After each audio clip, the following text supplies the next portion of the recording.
Oke, untuk tutorial pertama, saya akan membuat satu tutorial menggunakan .NET Core, yaitu membuat web API. Jadi sekarang di screen teman-teman terlihat ada satu scheme, eh, ada 3 table, yaitu ada user, user roles, dan roles. Oke, jadi pada tutorial kali ini saya akan mengimplementasikan bagaimana untuk generate token untuk authorize dan roles untuk tambahan authorize ya. Oke. Nah, nanti kita akan mendesain scheme sesederhana ini. Jadi user ini untuk registrasi usernya, di sini ada user roles dan di sini ada roles. Nah, ini maksudnya bagaimana dan seperti apa?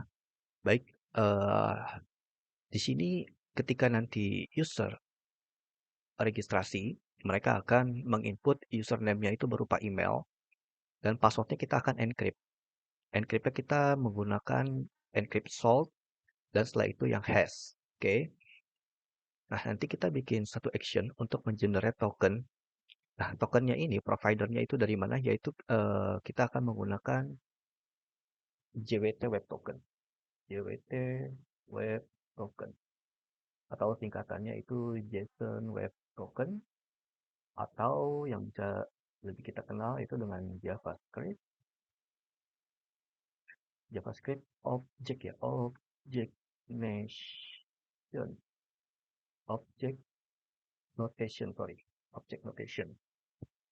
Nah, apa sih JWT Web Token ini? JSON Web Token yang berarti token ini menggunakan JSON JavaScript Object Nation berbentuk string panjang yang sangat random. Oke. Lalu token ini memungkinkan kita untuk mengirimkan data yang dapat diverifikasi oleh dua pihak atau lebih. Oke. Bagaimana cara bekerjanya? Jadi sebenarnya token ini seperti password. Jadi ketika user berhasil melakukan login, maka server akan memberi sebuah token. Tanpa token, mereka tidak dapat melakukan suatu action atau CRUD operation misalnya. Mereka itu nggak bisa. Mereka itu harus login dan memiliki satu token untuk mengakses sebuah website atau enggak suatu action. Jadi kurang lebih seperti itu. Nanti akan saya jelaskan sesederhana mungkin bagaimana secara implementasinya.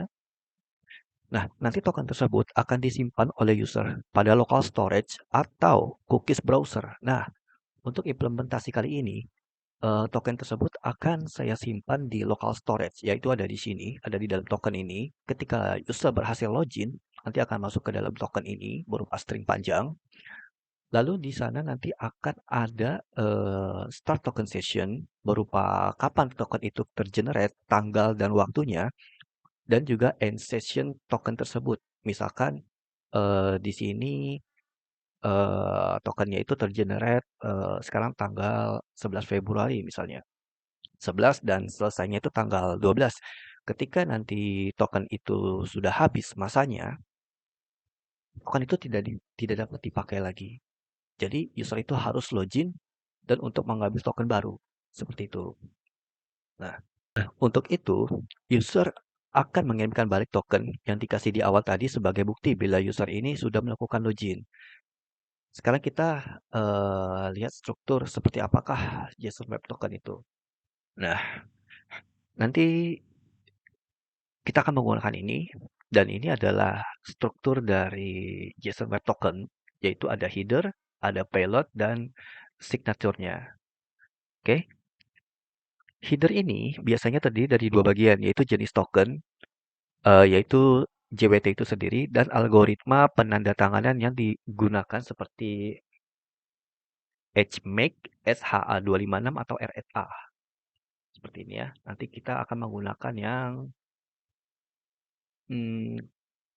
S512. Bebas sih sebenarnya teman-teman mau pakai yang mana.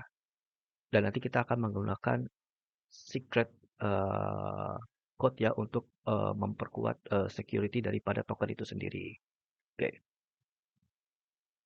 Nah, untuk payload, payload itu sebagaimana informasi atau data yang kita kirimkan dalam penerapannya di autentikasi ataupun otorisasi. Biasanya data ini berupa data yang sifatnya unik bagi user seperti email, sebuah ID, atau roles nanti terlihat di sini. Dan juga data yang berkaitan dengan otorisasi seperti role, karena data tersebut akan digunakan sebagai tanda pengenal si pengirim token. Oke, nanti akan saya jelaskan lebih detailnya header, payload, dan signature-nya ini ketika terbentuk sebuah token ya. Jadi teman-teman ikutin saja tutorial dari awal sampai akhir. Oke? Untuk various signature adalah hasil dari hash atau gabungan dari isi encode, header, dan payload-nya. Lalu ditambahkan kode secret-nya. Signature ini berguna untuk memverifikasi bahwa header maupun payload yang ada dalam token tidak berubah dari nilai aslinya. Karena untuk membuat payload dan header palsu itu cukup mudah. Nah, signaturnya sendiri tidak mungkin dapat diakali karena sudah dalam berbentuk hash, yang mana adalah fungsi satu arah tidak dapat dikembalikan ke nilai semula. Jadi di-encrypt ya, kurang lebihnya seperti itu. Dan meski kita tahu algoritma hashingnya, kita juga memerlukan secret key yang mana hanya si pembuat aplikasi yang tahu. Nah, jadi nanti kita pakai secret key, oke, untuk memberikan proteksi ganda. Oke, tanpa harus berlama-lama, kita mulai bikin project baru ya teman-teman ya. Jadi ikutin saja tutorial dari awal sampai selesai. Eh, jangan di skip videonya, karena ini sangat berguna banget untuk teman-teman mengimplementasikannya di dunia kerja nanti. Oke, tapi sebentar saya akan jelaskan sedikit lagi bagaimana cara kerjanya dari skema yang nanti akan kita buat di sini. Oke, baik. Pertama-tama, sebagai contoh ya, sebagai contoh. Di sini misalkan di sebuah website nanti saya mau memiliki suatu controller yang bernama produk. Ketika saya ingin memakai suatu action create ini, saya harus menaruh sebuah authorize untuk security bahwa user tersebut memiliki satu token. Nah, ketika user ingin meng-create suatu produk baru, ini misalkan create produk baru. Ketika user ingin meng-create produk baru, user harus mengirimkan sebuah token untuk membuka authorize ini, gitu.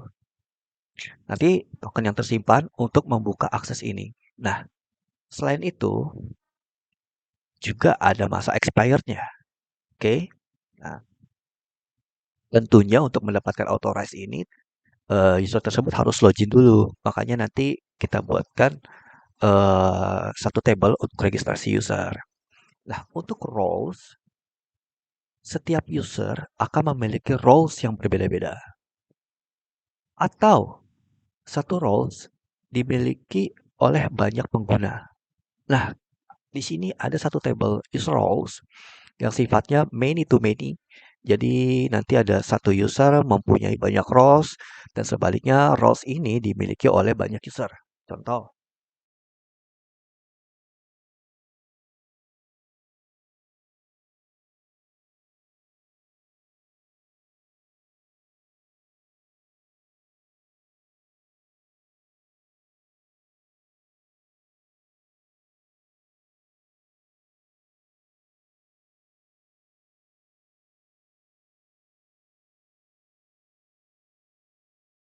misalnya begini. Jika kita setting di dalam sebuah action terdapat authorize dan roles-nya, user tersebut ketika mendapatkan satu token, ya, ketika mendapat satu token, dan jika dia memiliki token dan juga roles-nya, dia akan bisa melakukan eksekusi edit. Tapi sebaliknya, jika user tersebut hanya memiliki token saja, tetapi tidak memiliki roles ini, maka dia tidak bisa melakukan eksekusi ini. Dia hanya bisa melakukan ini saja. Seperti itu. Dan nantinya roles ini akan ada di payload. Oke? Jadi kurang lebih seperti itu eh, implementasinya. Tapi tenang saja, jika agak sedikit bingung, memang eh, untuk mengimplementasikan ini lebih baik kita based on praktek ya. Kalau hanya penjelasan seperti ini akan membingungkan. Ya, tetapi ini hanya gambaran dari saya, proyek yang akan dilakukan ini seperti apa sih proyek ini, seperti bagaimana cara menggunakannya token tersebut.